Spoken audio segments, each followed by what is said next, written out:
jump. 1,000 cars. Sir, you have 1,000 cars. I don't think I'd attempt to try this stunt. Or we owe this horsepower to Uncle Sam. Too many cars. Car. Roses would be... Like I put my beer belly on it. You can't immediately tell somebody how many cars you have. You'll really give those uppity yuppies something to think about. Stay on the bar. Don't go off the bar with your Bronco. 1980 Volvo horns. What's right? I want to have a man's coolant. And he's like, I thought it'd be small. It's for a small car. And I'm like, yeah, but it's still an automatic transmission. They're never going to be light. It's definitely going to have to crash. Starting off with Brad buying another car. That's the West. Internet. Is this a Nigerian oil print? I also wish you drove a Tan Camry. Anyways, Anyway, that's a horrible, very horrible podcast content. very Talking about a picture. inside joke.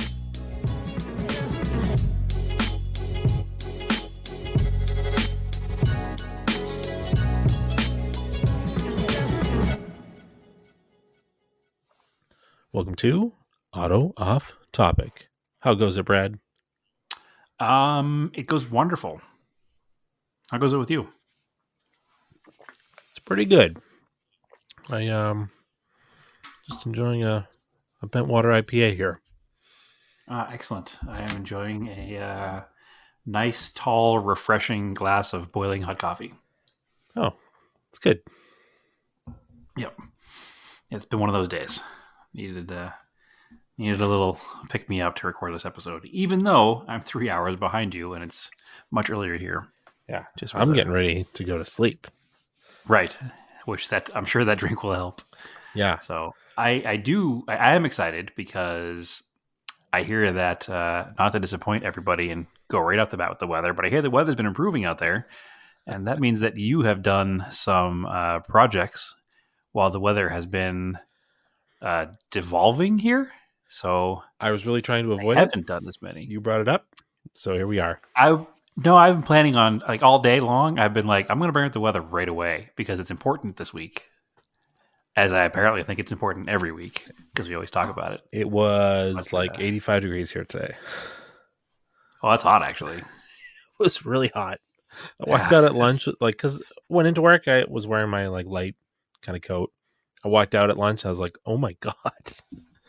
Yeah, it's warm. I had to walk down to the post office. I was sweating. So we hit 98 here a couple days ago, but it's back down to the high today was 77. So it's actually nicer here. Strange. Yeah, it'll be cooler over the weekend. But yeah, it was warming. The good news is that means it's car season there.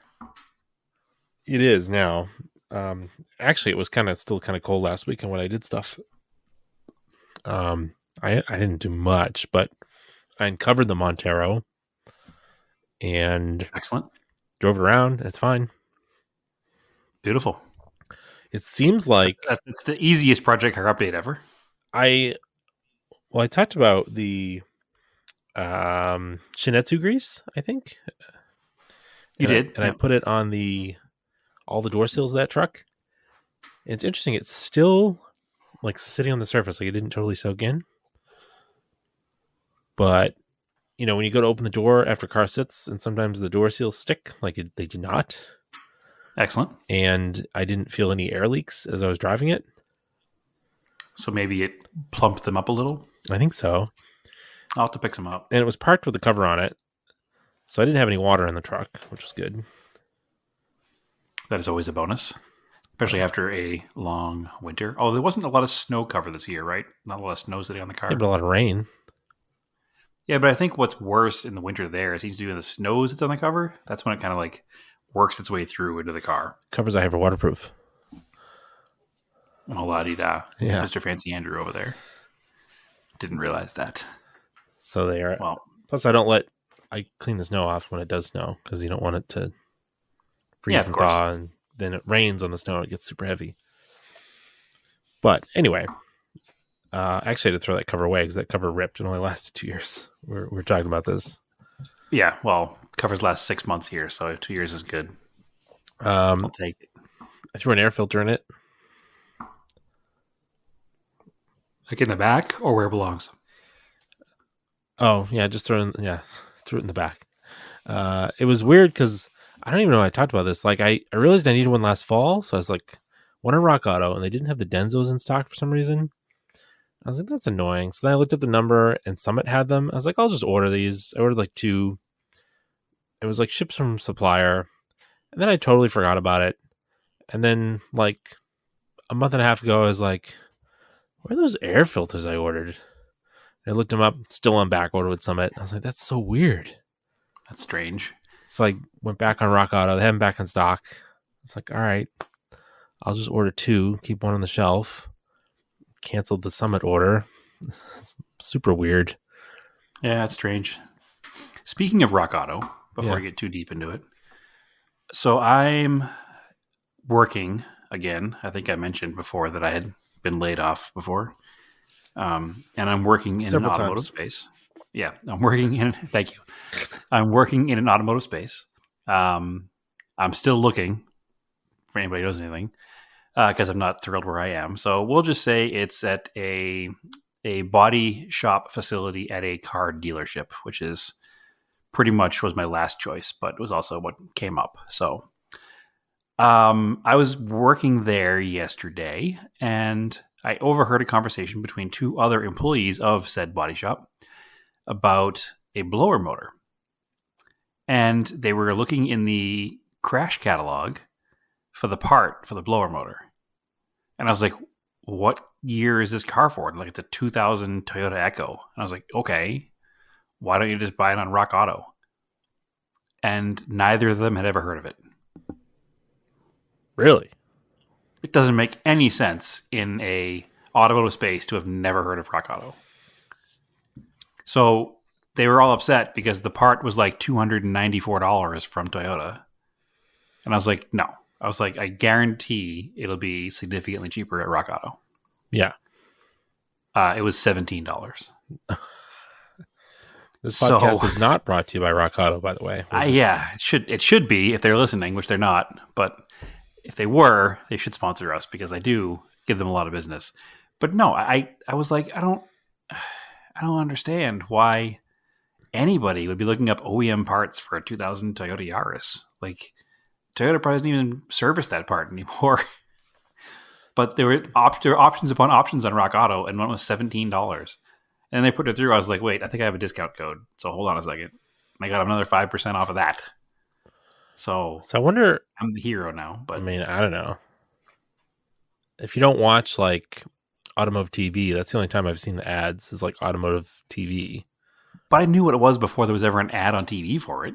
It's just one of those things that you work in industry and you know. Neither of these people are new to the industry like this year. They've both been in industry for a long time. So it was just odd to me that they didn't know Rock Auto existed. Or any other options. Like, why were you going OEM? I mean, it's probably $60 at O'Reilly's. Like, Yeah. why? It just seemed odd to me. There's a general lack of knowledge I'm learning is part of the reason that I'm also probably still looking for work. Because it's slightly frustrating. But that was just one of the examples that I was like, oh, okay, this is interesting. You don't understand how to whatever. And who am I to judge? Not everybody has the same experience, right? So who knows? Yeah. I guess I'm not making fun of them. I'm just saying I was surprised. Well, Anyway, carry on with your projects, Andrew. Now that I mean, I got to line up and get all the snow tires off everything. So I'm going to try to figure that out this weekend. Because it's going to cool off and I don't want to do it when it's super hot tomorrow. right. And Plus tomorrow's Friday. The weekend's the weekend. So I uncovered the G20 and I put the front strut tower on that I ordered from Japan and it fit. So I was like, all right, cool. excellent. Always a bonus. I noticed you were doing some other stuff to that car, or maybe just cleaning it, wiping it down. I thought you did something else under the hood of that car while you were in there.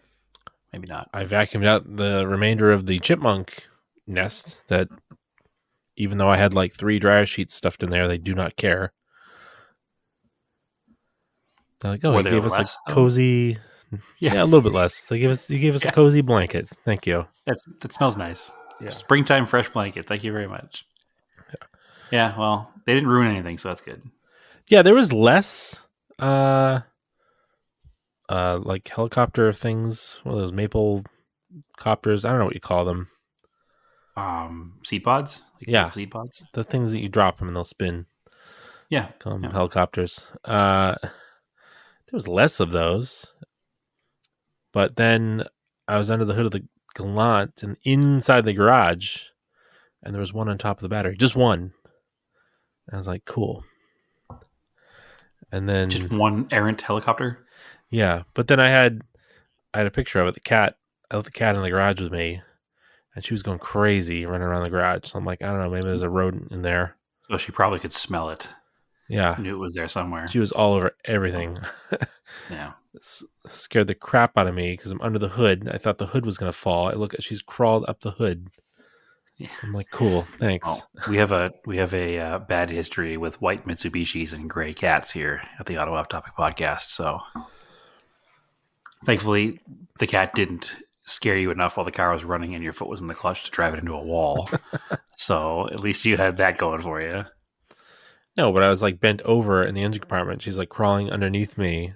Like, go away. Yeah. Well, hey, you let her in a new place for the first time. That's what's going to happen. So you just need a little wrenching help. It's fine. She knew what she was doing. Yeah. Well, so what was the purpose of being in the garage for that car, Andrew? I had to fix the connector on the coolant temp sensor. It was just spade connectors. It was kind of loose, and I found a while back a company was selling the pigtail with the right connector on it, so I was I was cutting off those spade connectors and connecting the pigtail connector with the right connector to it. Right. And you used the new solder inside shrink wrap connectors, right? Yeah, those work pretty good. Yeah, I had the same thought. I've had good luck with them, and I've heard people say they haven't had good luck with them. What did you use? So what we're talking about, is your brand like Spooby or something like that? Oh, I don't know what brand it is. It's whatever Amazon sold me. Yeah, it's something like Spooby or something. It's a weird name. Spooby. But when you look them up, there's 5 different things showing the same case with a different label on it. I'm all the same, I'm sure. Yeah. So now, what did you use Heat gun. Okay, that's what I use too. People have been saying that they have a hard time melting the solder and not destroying the connector, and I haven't had that experience at all. Yeah, So I don't know. I've enjoyed them. Used them several They're times. like a mess. Yeah, they're like a mess-free way of doing wire connecting. Like, there's no crimping. There's no. I feel like you can't make a mistake while using them. Well, it's all contained. You have to be careful because the 2 wires do need to stay in the middle, and sometimes when you're, like you bump the wire as you're grabbing the heat gun, and now the 2 wires are separated. I almost shrunk it like that. I started and then realized that the wires were not touching.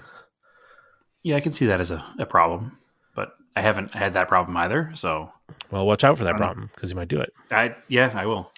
I was just curious what you used that you had good luck with, because I used a heat gun and I didn't have any issues. And like I said, I've heard others have had issues. Maybe they're using too much heat. Maybe they have like an open flame or something. I don't know. I kind of melt. I get one side.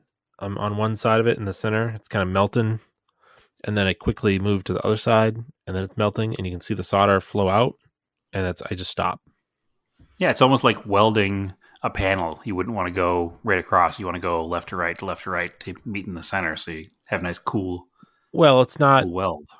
Unlike soldering with a soldering iron, where once it heats up and the solder wicks into the wire, you're done. You're done. Yeah. Yeah. Now, when I use those, I still cover them with a heat shrink afterwards. Did you or not? I didn't. I cover them up with conduit. Okay. Conduit's probably fine too. So yeah, you can use heat shrink because I'm always worried that I am going to melt through the plastic and then it'll be open, but I think they'll be okay. Yeah. No, I usually use the heat shrink I think it makes like a finished look. It looks like somebody who knew what they were doing did it and not me. So, plus if I do make a mistake, you can't see it behind there. So, be looking for it forever. Well, you can see it was actually where I had already patched. I had taken, for some reason, that connector was missing when I got the car, and I had another harness, and I had cut it off. And I used at the time, was uninsulated, crimped them, soldered them, heat shrunk them, but over time, that original connector that was on there had failed, and I had replaced it with spade connectors because I couldn't find another connector, and then I finally found the right connector that goes on there because it locks in place. And I think it's part of my overheating issue is that it's coming loose and not giving a good connection. Okay. Because I was playing with it with the data logger before I put the car away, and all of a sudden it read the correct temp. So I hope that helps because it's still very Fingers annoying. crossed. Because I would like to drive that car more, but it's annoying when the idle is super high because it thinks it's really hot. Right. Well, it's also a good car. Now that Marco is 3, that's a good family event car. Yeah, he hasn't ridden in it yet because the car's been annoying me. Right. But that would be a good family event car to take him out in and not just use the truck. Yeah. They Although probably more that's his space favorite. than in the G20. Yeah, well, maybe it won't be once he rides in the Galant. Who knows? So anyway, I mean, that's really all I've done. I haven't touched much of anything else. I got to do a bunch of fluid changes on things. It's springtime all of a sudden, so Yeah, I haven't done anything either. We had a big project here with the stone wall that surrounds the house. People who are not familiar with Phoenix, most of the neighborhoods are just your entire property line is outlined with a stone wall, usually 6 or 8 feet high. And we had we paid somebody to do the first portion because it was beyond probably not our skill, but beyond our desire.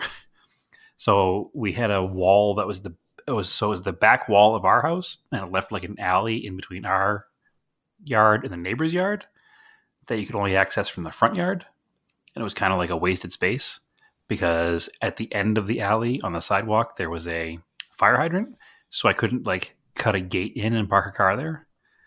So we actually moved the wall from the back of the house to the front of the house. So the alley is accessible now from the backyard. So now we have I think it's a 30 by 11 alley next to the house that we're going to buy a new shed to put in so that when I build my garage in the back, it's going to go where our current falling apart shed is. And we'll have a nice new shed next to the house so I can put all the stuff that I don't want in a garage in a shed and have it not be in the way. So it just made sense to take a non-usable space and make it usable for us. But that's been the project around here. There hasn't been any car projects. I did get to play with a new tool doing that, though. Andrew, have you ever painted anything with a Wagner power painter? no. I mean, it's a paint gun, isn't it? Yeah, it's super cool. You should buy one for doing paint things because takes 10 seconds to paint something. It's not hard at all. It was literally enjoyable. I hate painting. I hate painting walls. I hate doing any of that stuff. But it was like spray painting a model car. It worked so well, and it covers so evenly and so quickly. And I just want to go paint a bunch of things now. I'm ready for a career change. I'm ready to be a house painter and just only use a Wagner power painter because it was super fun. So highly recommended. But we had to paint the wall to match the old wall because there's some sections of new wall had to be put in. So it's quite enjoyable, the Wagner power painter. I'm not 100% clear on how it works because there's no super loud compressor, but it works. So I can't wait to go paint something else with it. I'm ready to paint a car with it. We'll see what happens. Not sure how that would work, but it's worth a shot. So I would. I think people do Plastidip with it. Do they? Yeah, because it's Plastidip is thick like house paint. So yeah, I guess it would probably work. I mean, it lays out a pretty even coat, and it doesn't glob at all and run. So I could see that working. I'm not at the point where I want to Plastidip anything, but that would make sense, I think. I mean, I've seen people thin out house paint and paint cars with it. I'm not going to do that, but okay. I'm not going to do that. But anyway, it was neat to pick up a spray gun and use it like a spray gun, like painting an actual car and paint the house wall. And it was that all day labor of rollers and brushes, and it just totally transforms that whole project. So it's loosely car related because of the garage connection. So I figured I'd update. So it's kind of a car project. And also it's the reason I didn't work on any cars in the past week since we last recorded, because I've been doing house stuff, which is, this is none of this old house podcast, but hey, there we go. It's one of those unfortunate realities of life. So anyway, yeah, no car updates here, Andrew. And for that, I apologize. I have failed the podcast. Hey, I went months without them. So That's true. That's true. Moving on to the wide world of sports. NASCAR on dirt. Did you watch? I did watch. It was highly entertaining. I enjoyed it. Very much so. I don't care about the haters. I like it. Yep, 100%. I think that the people who hate it are people who should just stop and realize that they have 34 other paved ovals all year. So it's fine. Maybe they should take Easter weekend off, because that's probably a good weekend to take off. But other than that, it's a good event. Yep. Yeah, I enjoyed it. It's weird there was no Xfinity race there. They did a truck race and no Xfinity race. Yeah, maybe the dirt couldn't handle strange. it. I don't know. They had a truck, but no Xfinity. Yeah, maybe the dirt couldn't handle it. A third race. Oh, okay. I don't know. Race a truck. Because they did like heats for qualifying, and then the truck race was like a snore fest because it was just Logano up front. Yeah, I watched the truck race, and I kind of decided I didn't care about first place, and whoever finished second was who I really cared for. Yeah. Because it's almost unfair. It's like, if you think of... The Cup guys shouldn't be allowed to race. Yeah, you think of NASCAR like baseball. You'd have major leagues, you have minor leagues, and you have AAA. Right. So I feel like the trucks would be like AAA, and it would be like a major league slugger, like the former Cup champ, the former, MVP player of the year, going down and playing. Tom Brady playing high school football. Maybe college, but yes, exactly. Yeah. Just slamming kids like with passes in Pop Warner. Just like, yeah, it seems a little unfair that the former champion of the Cup Series went down 2 levels to race a truck. I mean, I do get the reasoning for it. They want to get practice on dirt for the big race. Yeah, because he's not a dirt guy, I guess. Apparently, he's not a dirt guy, but he obviously is a talented driver, and there was no contest. He was just out front all day. I think he had a fast truck too. It was like maybe for sure. Partially that. Like, I don't know. Also, he's a Cup driver, so he has the most money for the best equipment. So, I mean, there were other Cup drivers that participated, so it wasn't like he was alone and they didn't do as good as he did. But it was still like it was a bit much. So, I was not upset to see him crash out of the Cup event because I didn't want to see him take both. Yeah. And he did not. I was also not upset to see our least favorite driver get out of the Cup event as well. And I'm not sure exactly what went down yet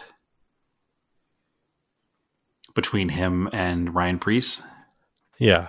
So we're talking about Kyle Larson and Ryan Preece. And they had a dust up earlier in the event. And Ryan Preece literally got the radio and said that he was going to take him out. And then, lo and behold, later on, he hit him and put him in the wall. And he was like, I don't know what happened. His car got next to me and I got loose. Which is pretty sus given the earlier statements, I think. Well, Priest was like gesturing out the window. Also that, yes. Were you watching when they're like, Tony, what's he saying? What do you think he's saying? Yeah, he was like, say hi to your mother for me or something like that. He's like, oh, he's thanking his mom for that nice card she sent for Easter. Yeah, exactly. Yeah, that's not what we saw. But so it's quite sus. But NASCAR has a rule that if they can't prove it was done on purpose, they can't punish you for it. So him saying he was going to do it and then it happening, but then him saying, "Oh, I don't know what happened. My car just got loose," gets him off scot-free. It seems, which is also wild. But I watched the replay a bunch of times, and it almost looks like Kyle may have also turned into him. There may have been a mutual turning into of that turned into a crash that didn't take out Ryan Preece, but did take out Kyle Larson, which is wonderful. And we don't want to see Kyle Larson. I mean, overall, the Fox coverage was garbage. The entire season this year, the Fox coverage has been garbage. But they missed, like, I get it, the spins happen fast, but like, I'm like, all right, you're going to show a replay of it, like side-by-side replay? Yeah. Nope, just keep on going. Like, okay. Never saw it. There were a couple of neat, like, full 360 spins that lost no positions.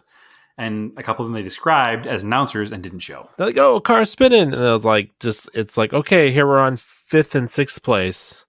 Yeah. You're like, what? There was some really good racing, though. There was though. Side by side. It was a really good race. I don't know how anybody could not have enjoyed watching it. I know it's different than normal, and maybe that's what it is. Maybe the traditional NASCAR fan is not the most open-minded person and doesn't want to see something that they're not used to seeing. But I thought it was super entertaining, lots of good competition. I wasn't upset to see Christopher Bell win the race. He is a dirt driver, but he put on a good show. He did lead a lot of laps, but it also wasn't like a guarantee that he was going to win the race the whole time. So the cars move around, they get sideways. Yep, people are passing. Well, the cool thing is too is that different lanes of the track have different grip levels.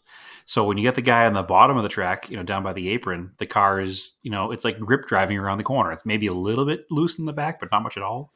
And the guys that are up near the top of the track are full on like D1 Grand Prix drift event. Like the cars are full sideways, opposite lock to keep up with the guys that are grip driving in the bottom of the track. And it was super cool to see. Like, I don't know. The strategy was more obviously visible.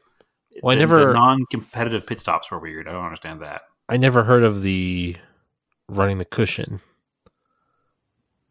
So the dirt part. Yeah.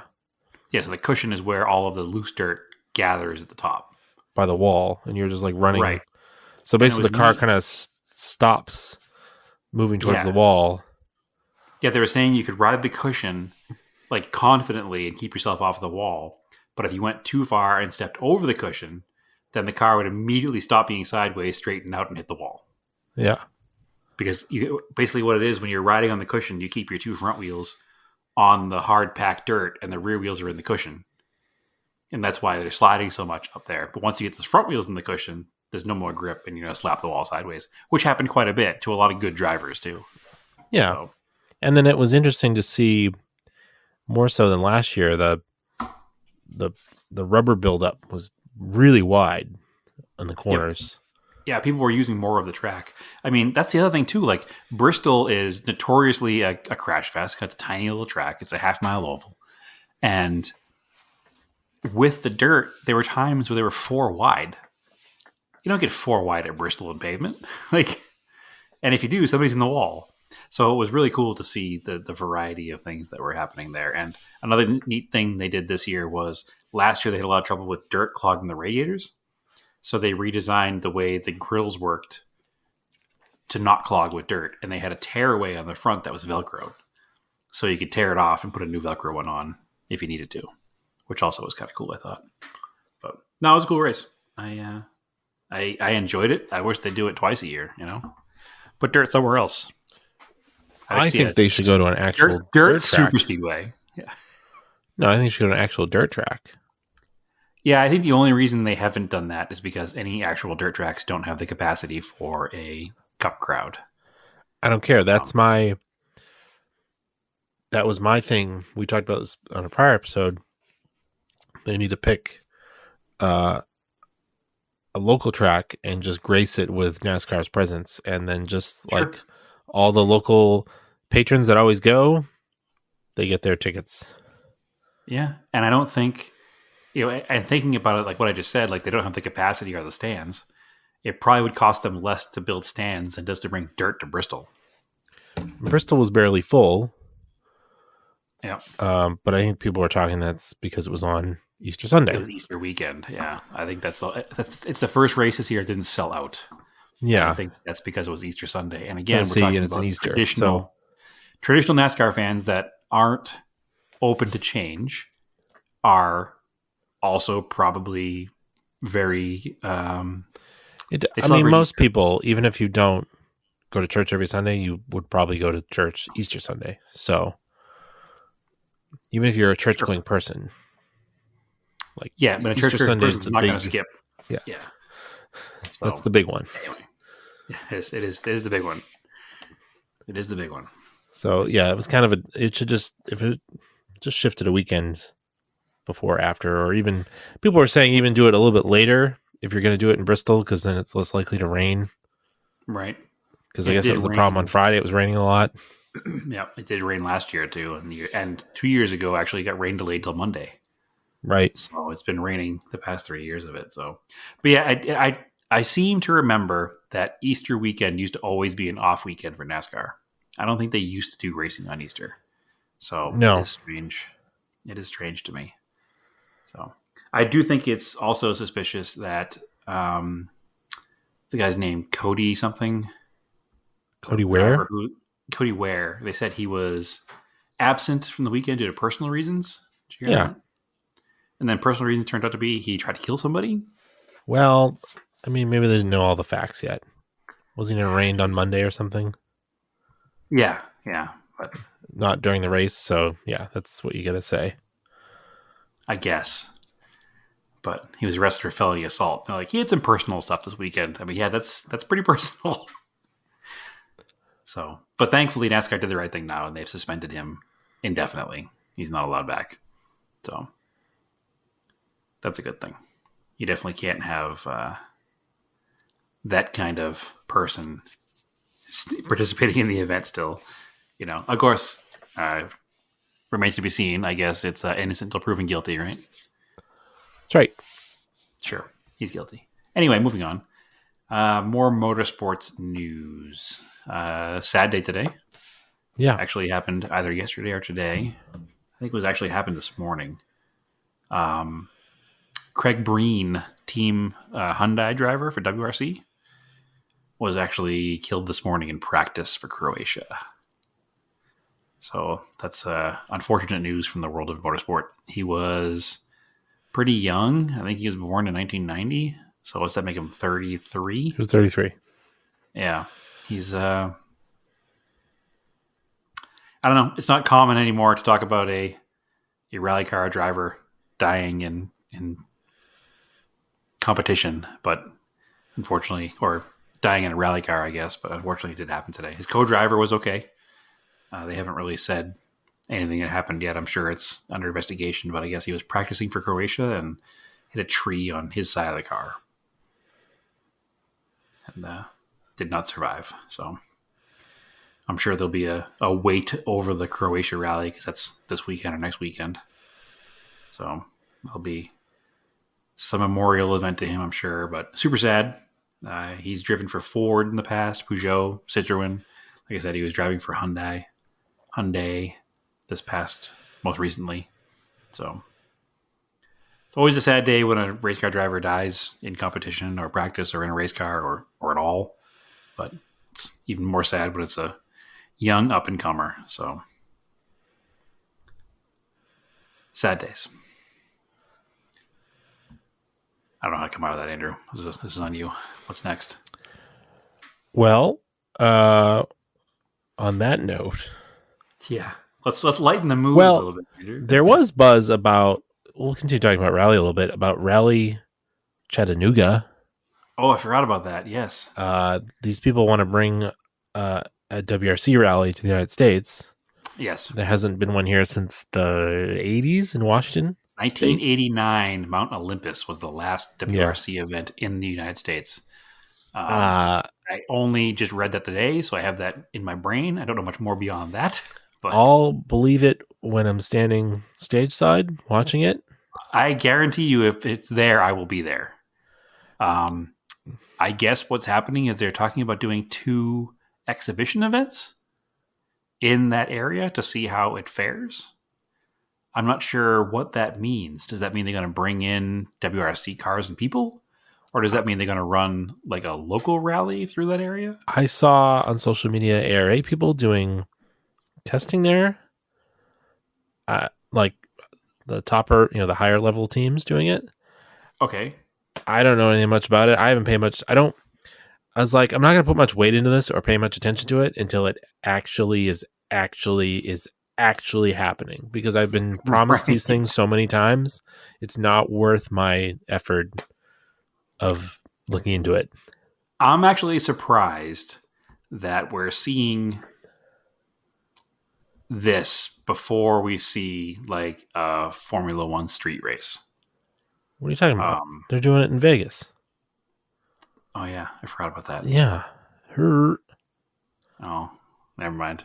I was gonna say I'm surprised because of the popularity of Formula One in this country because of that TV show, and WRC is still mostly unknown in this country.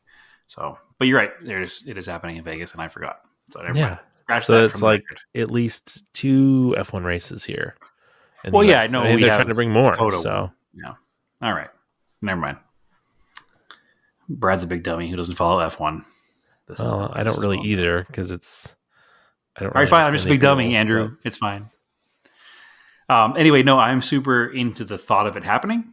And again, like you said, I will not be booking trips until it's a little more in the actual happening when money has been spent and cars are here.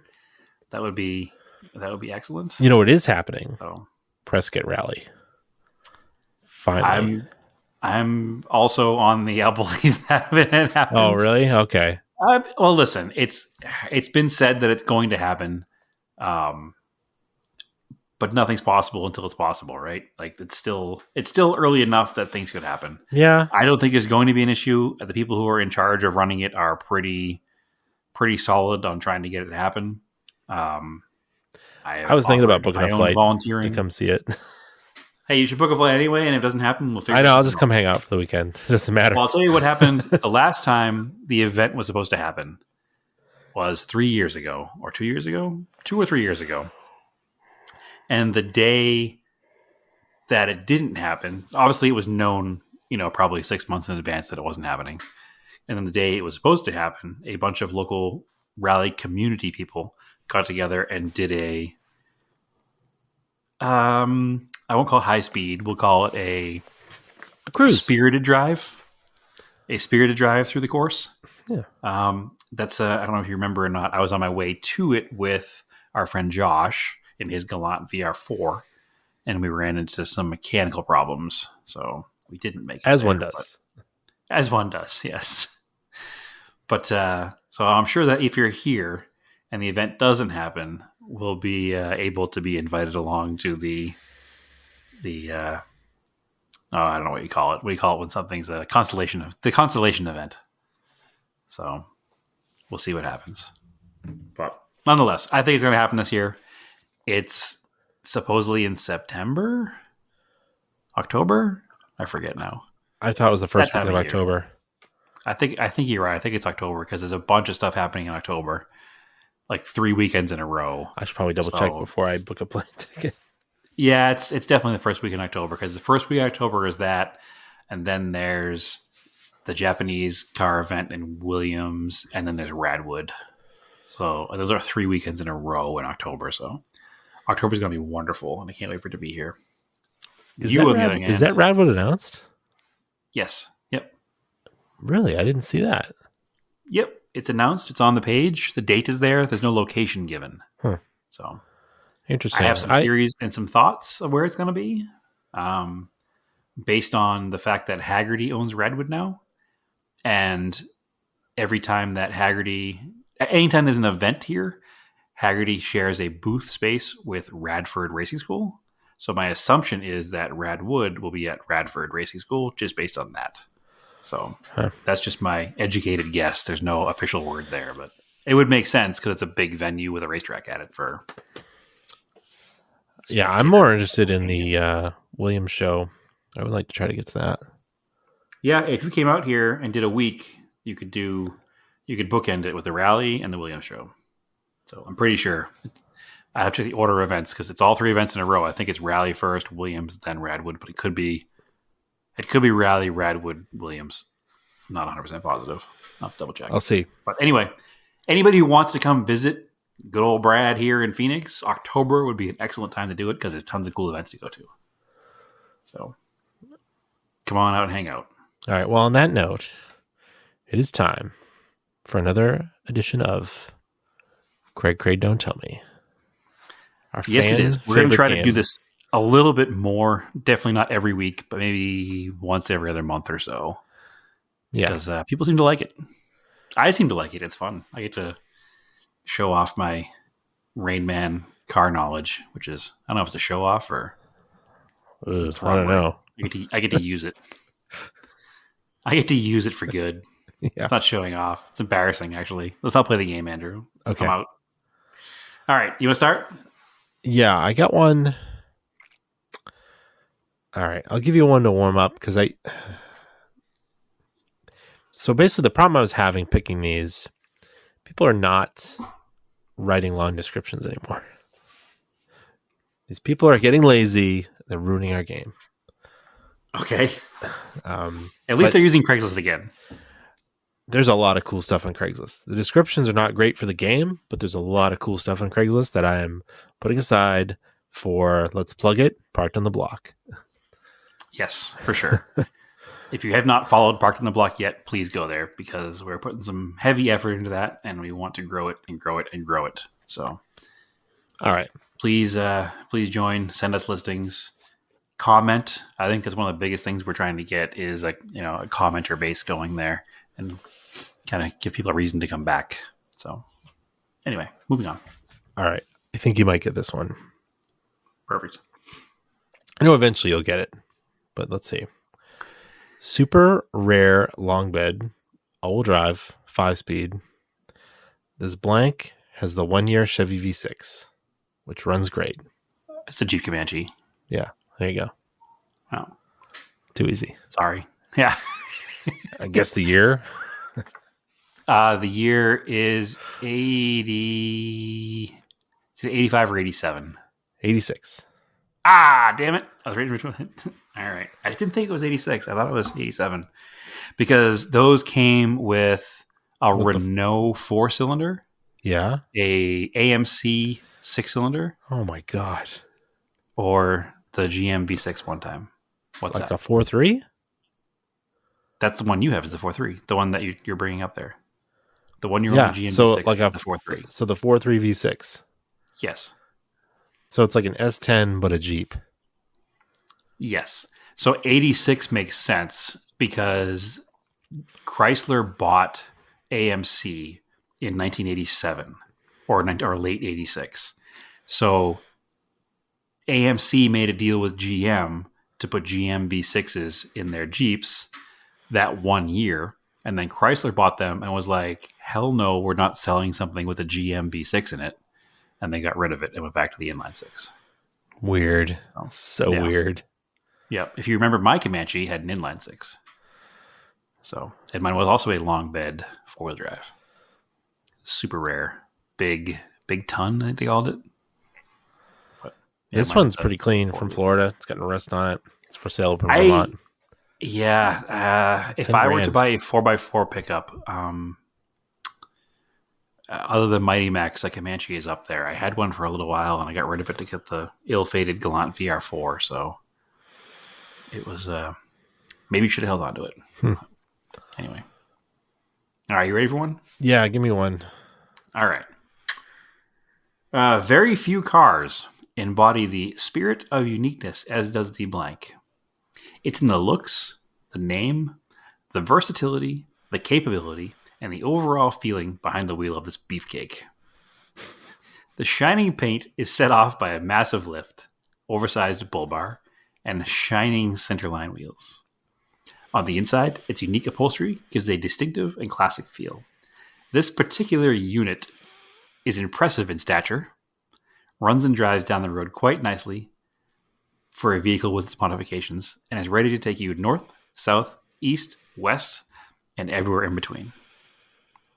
Specs are 113,000 miles, or 182,000 kilometers, 2.5 liter turbo diesel engine, automatic transmission, 4-wheel drive with high and low ranges with automatic locking hubs, white paint, color code W09, chrome front bull bar, factory option fog lamps, chrome side step and chrome rear bumper, chrome rear ladder, Momo Course grain steering wheel, power steering, air conditioning, dual zone AC and heat, dual 12-volt batteries, front and rear mirrors, power door locks, power windows, defrost, clock, bucket seats. Center seats are a bench with a folding jump seat. Folding rear bench folds flat for additional storage, or could fold flat to be turned into a sleeping platform. Seats 8.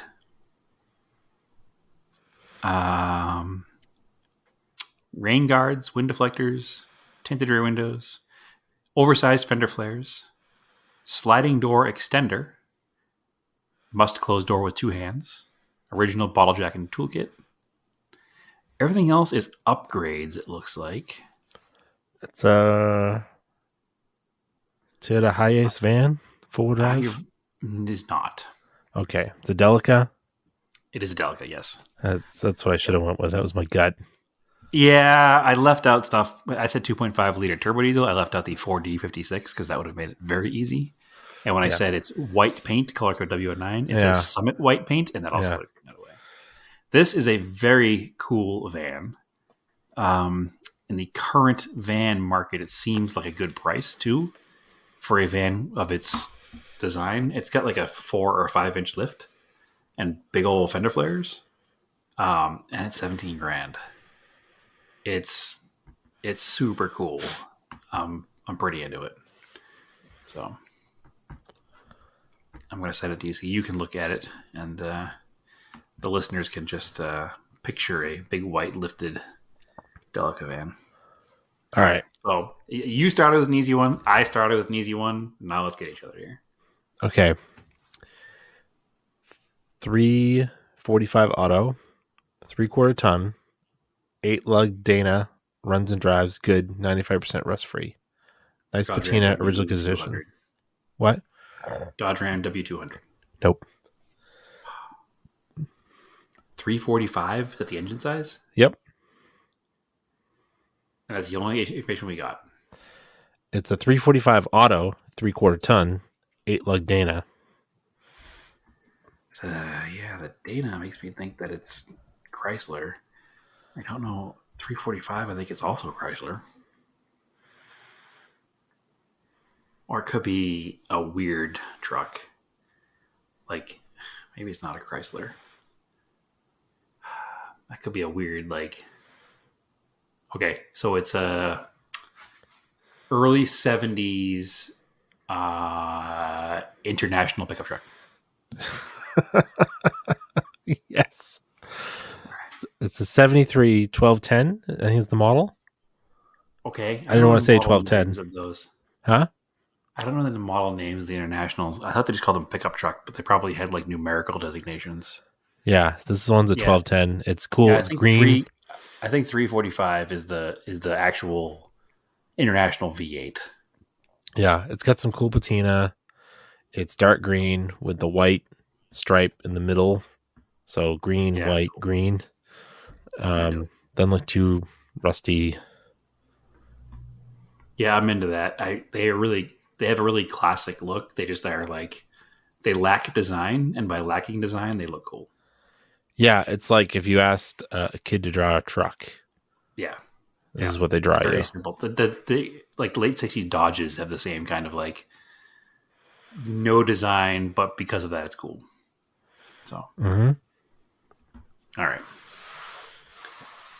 Sorry, Andrew. That was not terribly hard either. I'm embarrassed I put Dodge first because 345 I don't think was a Dodge engine, but I thought there was a similar number to that would have been a Power Wagon, but I don't know what the number is. Okay. All right, ready? Yeah. This is a blank. Clean Carfax. Amazing find. This blank is finished in metallic gray with factory alloy wheels. Tan cloth seats are clean and in very good condition. Considering this classic's age, it is in very good condition. Recently serviced and starts up every time reliably. The reliable fuel-injected 2.3 liter and 4-speed manual are an amazing combination and will run for years. We don't see these often, so come on by and check it out today. 2.3 liter, single overhead cam, 8 valve, inline 4. Mileage, unknown. Fuel, gasoline. Transmission, it says automatic, but the description said 4-speed. It is a 4-speed. Drivetrain, big clue, rear wheel drive. That's your info. Wow. 2.3 liter, 4-cylinder, 4-speed, rear wheel drive, single overhead cam.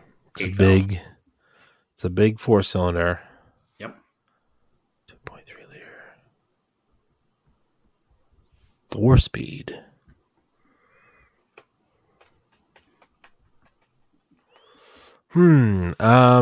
Let's see. Is it, man, what would have a 2.3 4-speed?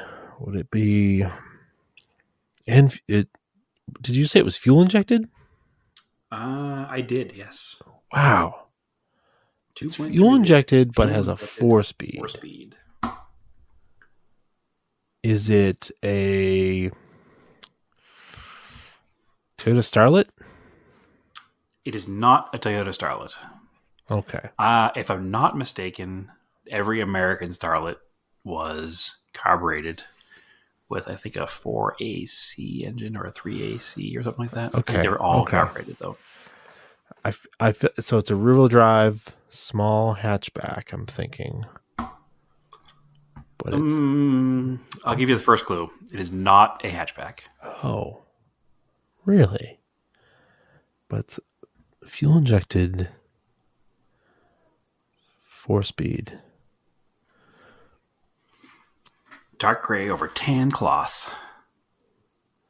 Not that that matters. Just throwing conversation out there. Dark gray over tan cloth. Dark gray over tan cloth. Is it a...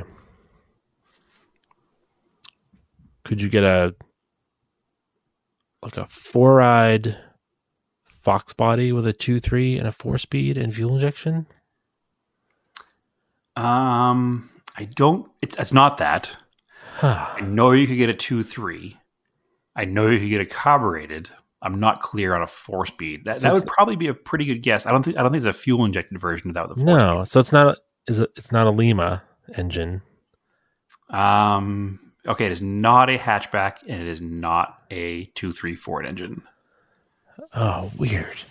I'm gonna put like another minute and a half on the clock here. All right. Is it Japanese? Ooh, we're just going full on. Well, I'm just gonna. Yeah. It is not Japanese. Okay. No. All right. All right. I'm thinking 2.3 fuel injected. Is it a? I guess is it a Volvo 142? It is not a Volvo 142. Interesting.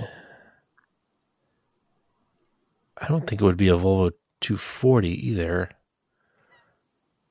Why is that, sir?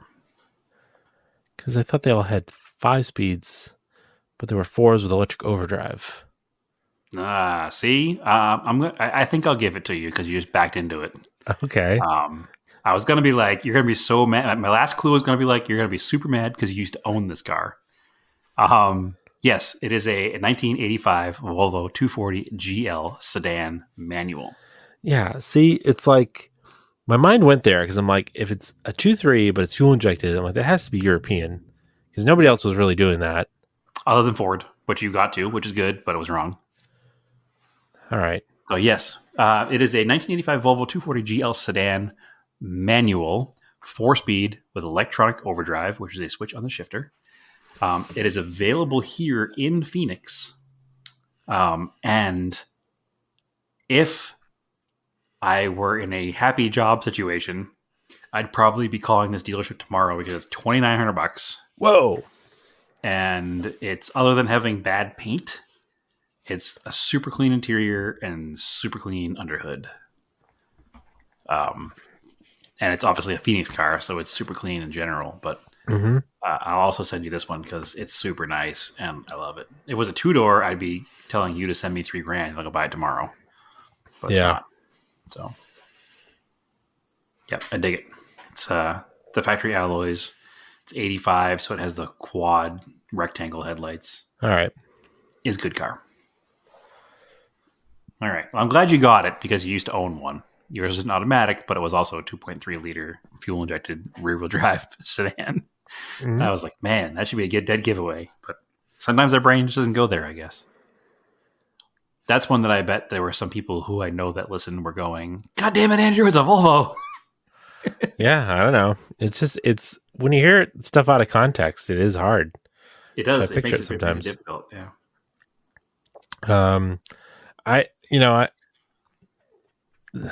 Maybe this one's like kind of obscure, but I don't know. We'll go for it. It's best I can do is factory headers, electric overdrive, purchased in 92, owned for 30 years, repaired frame and floors in 92, repaired other rust with new metal door skins, replacement eyebrows, quotations around headlamps, painted original Carnival red color code 39.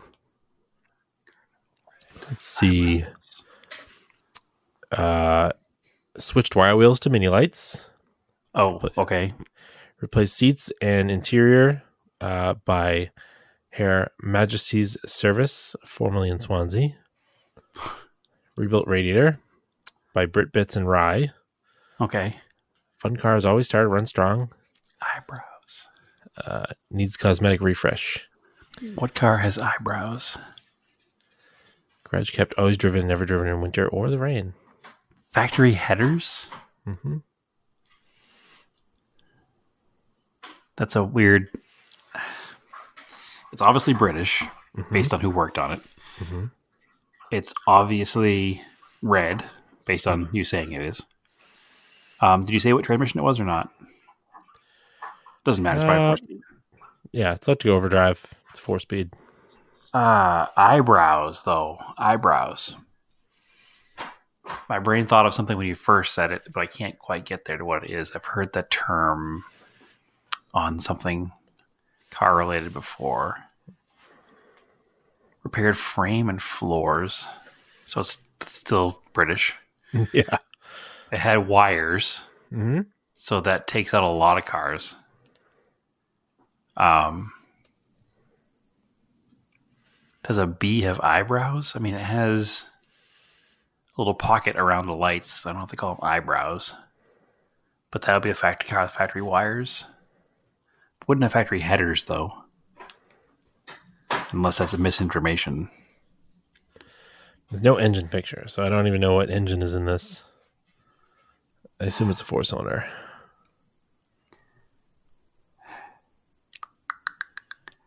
It's got to be earlier if it does have factory headers because it's not a pre-cat car. Yeah. So I'm not going to say it's a B. I'm going to say it's an MGA. Nope. Eyebrows is getting me. I should have thought of that before I said MGA. Oh, eyebrows alludes to something over the headlights. And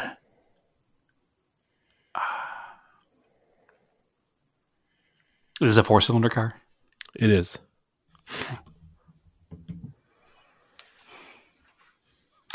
Eyebrows. Yep. Eyebrows. It's making me angry. Eyebrows. Well, I first thought of something like a pop-up headlight car at first, because that's like an eyebrow would be something I would think that would be called that, but it's not obviously that. But it's going to predate that. If it has, I can't think of anything that would have had wire wheels along with pop-up headlights. No. Except like a modified Miata. So it's not going to be that. And then Carnival Red is not a color that I know from any brand. I never heard that color. I mean, I've heard maybe Carnival Red as a color, but it doesn't like, it's not like if I had said, the white color from Mitsubishi, it'd have been like, oh yeah, absolutely, it's Mitsubishi. But I don't know.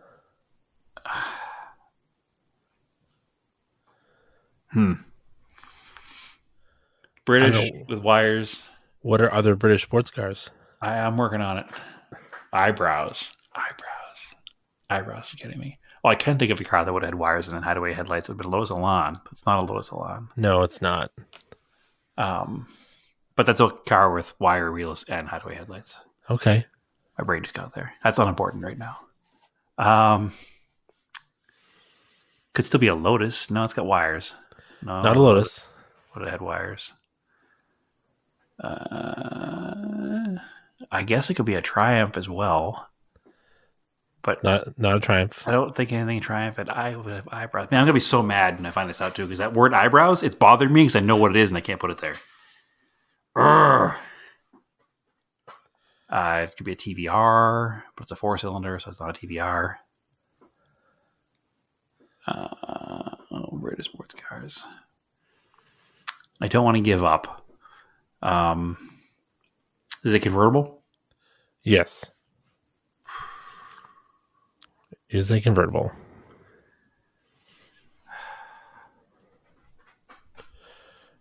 It has it's not a Jaguar. No, it has a really cringy interior with black. It's black with red piping. It doesn't work for me on a red car. It's too like 90s hot rod. So piping, I go to like a TR3 era. So like a late 50s into early 60s kind of car. Although if it's modified, obviously it doesn't matter. It's not an MGA. I said MGB originally, but I don't think it is. Yeah. Is it MGB? Is it a B? No. I mean, you'll be so smart when you get it. I'm sure that was a clue, and I don't understand it. Because it's not a smart car. You're going to be so mad. I'm already mad because this eyebrow thing is getting me. I'm in my head. I'm like, there's a car that I know that you replace eyebrows, and I can't get there, and it's frustrating me. I mean, 911s have a similar thing around the headlights. And that's when you first said eyebrows, my brain went was 911. Yeah. Yeah, it's a body color piece around the headlights.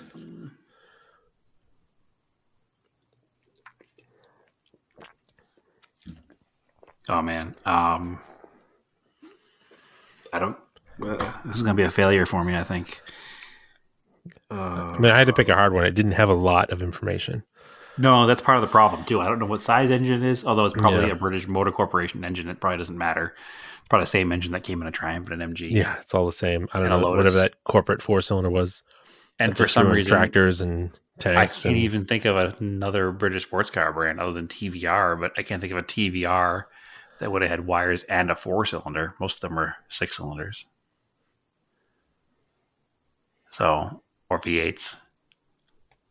But I'm going to be mad. So mad. Jaguar. All right. Anytime. Give me one more clue. Let's see.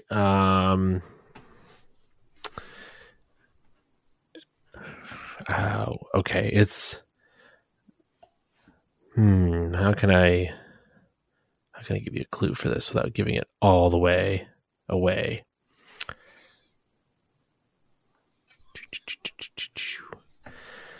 Is it like an off brand? They don't make a lot of cars. They only made a couple of cars. It would be a sports car only brand.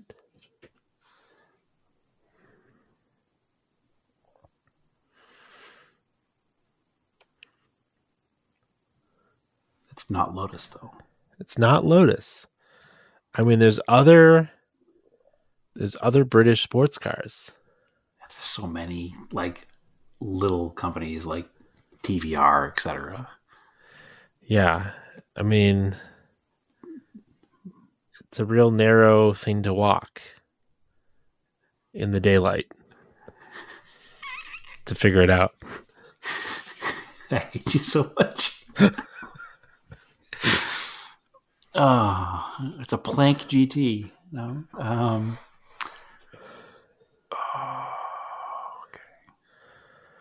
I think you gotta call it here. I'm going to call it. All right. It is a 1961 Sunbeam PCH. Oh, damn Alpine it. Series 2. Yep. So I said you would be smart to get it. Yeah, get smart. I got you. I'm not mad because that's pretty obscure, It is. and I didn't have much information. No. Not much at all. If anybody got that, let us know, I guess. I mean, we don't know if you're lying, but I don't Yeah, think I you guess would. it's on our loyalty, on your honor. Yeah, man, that's a rough one. Because I mean, he could have been like the 4-cylinder version of the car. Yeah, there's not a lot. No, not without totally giving it away. Yeah, Because a Series 2, I think, would have given it away. maybe Although not. maybe that's how they just call British cars. They're like series. Yeah, because there were all kinds of cars that had series. I wouldn't have given it away. Oh, It's all funny. right. It's right before you said it out loud, I said AC Ace, which is kind of the same formula. It's the 4-cylinder version of the Cobra. That's the 4-cylinder version of the Tiger. V8 powered Tiger. So, But that I don't know. was... That's a bummer, man. I'm mad that I didn't get it, but also that was a tough one. But the first Get Smart car was the Sunbeam. I don't think it was a Tiger, right? It was just a regular Sunbeam. No, it was Tiger. Oh, it was? Okay. But the first Get Smart car was actually a Volkswagen Carmen Ghia. Oh, No, right. sorry. The first one was a Ferrari in the Pilot. In the Pilot. Then it switched to a Carmen Ghia, and then it went to the Tiger. All right. So, more dumb knowledge that I had until I could get it. All right, let me give you one more. All right. Because I have one more good one. All right. This is a blank, blank, blank with alarm system, sunroof, and 91,150 original miles. Third owner, purchased in 2006 with 48,000 miles. Clear title, 5-speed manual, rear-wheel drive. Current tags with emissions, does not leak fluids or smoke. Car runs and handles amazing, no joyrides. Brand new tires, Enki racing wheels, 15-inch front, 16-inch rear. Will include another identical set if interested. So I guess you could do 415s or 416s, which you should. Yeah. Silk Road fully adjustable coilovers. Full exhaust system with header and Bonez catalytic converter. Limited slip differential, fluidine radiator, Cusco strut bars, Cusco underbody chassis armbar, adjustable camber rod, K&N filter, autometer gauges, lightweight aluminum hood and light lids,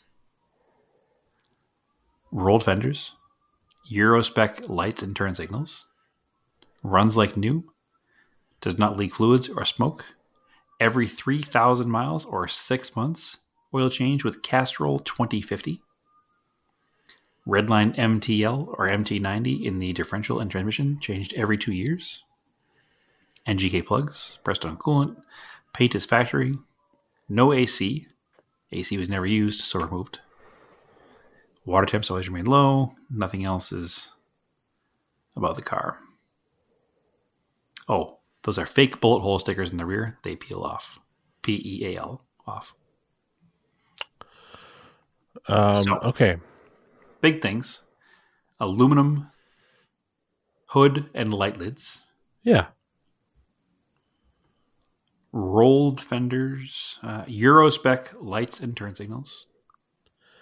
Second gen RX-7. Ooh, that was good. Good call. Yeah.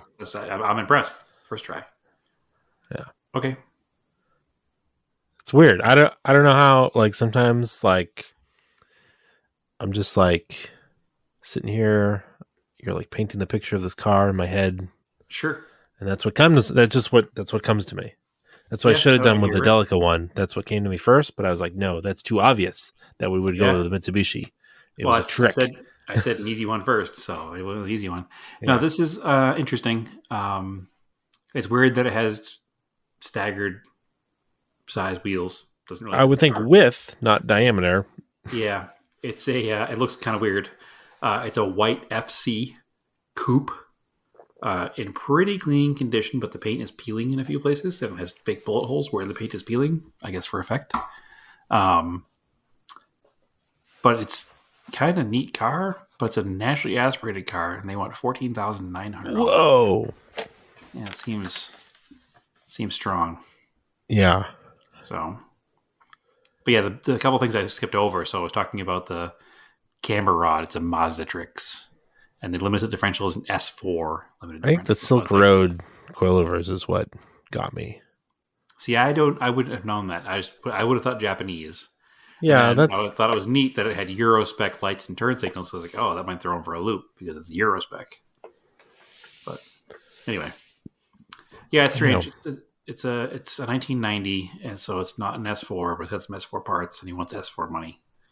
So I want one of these pretty badly. Like I have one, the convertible, but I want a coupe as like a daily. They don't exist. They're getting expensive. Yeah, they don't exist here either. Like first gen RX-7s are everywhere. These don't exist. So, yeah, I don't know why. They didn't sell that well, or I think they were too complicated for their third owner. That's probably kind of what happened. Most of them got junked in the early 2000s. Whereas like our first gen RX-7 is still pretty simple. Most people kept them running. Yep.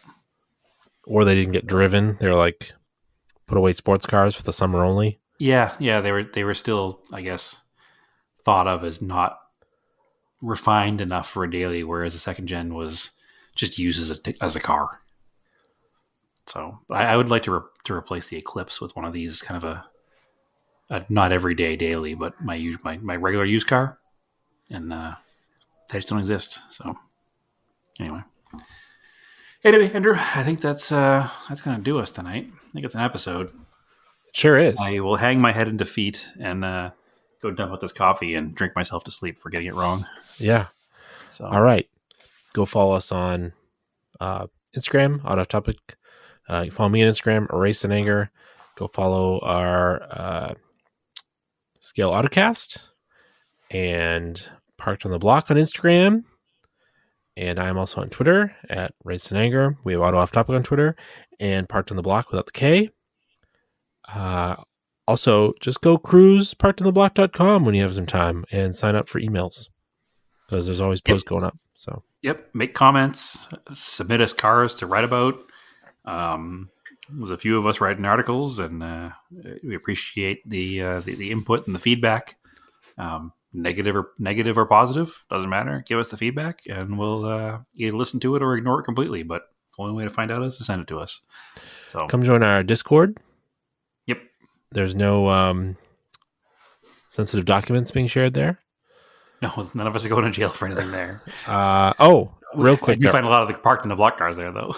Yeah. But I give people credit. Mm-hmm. And 100%. I do have a couple pedantic corrections. Okay, go. From my dad, he was saying that there is ways to test that coil. Yes. In the Crest, I just wasn't aware of it because I don't normally deal with coils. So we'll have to go back and have. We can test the coil. I know how to test the coil. I've tested the coil, and the coil is good. It's testing the ignition module is the issue. But he said there was a way to get it to spark, to throw a spark for you. Through the module? All right. I have to call him anyway. I was talking to him the other day. I need to give him a phone call and chat about rebuilding small block Fords and apparently spark on Toyotas. So he said there was a way to get just the coil to throw a spark for you to make sure it was working. Yeah, I'm sure he could with some kind of exciter wire and, power through the power probe or something somewhere. Yeah. But yeah, so the way I know to test the coil, which I've done, is to ohm it out and make sure that it's got proper continuity across the terminals, which I've done. But anyway, if there's a way to make it work, I'm going to make it work. So I haven't even thought about that car, honestly. It's frustrating to me. I had to just kind of put the cover on it and just kind of go away for a little bit because of how frustrated I was. So I'll get back to that next week or so. So it's more projects to do. Anyway, had that. Get that. Go there. Discord. Yes. Where can they find you? Any more pandetic corrections? Oh, apparently the dirt rally. I said Group A cars, but it's actually like Group B rear-wheel drive cars I picked for this final race that we're having. I was all excited to run Group A cars. I think the next one I'll do Group A for like a bunch of different rallies. Please, it's so much better. I'm actually okay in those. Yeah, they can find me on Instagram at TSISS350. I share at most of the things that you shared as well. And that's it. That's where you can find me. All right. As always, keep your cars analog and name the roses.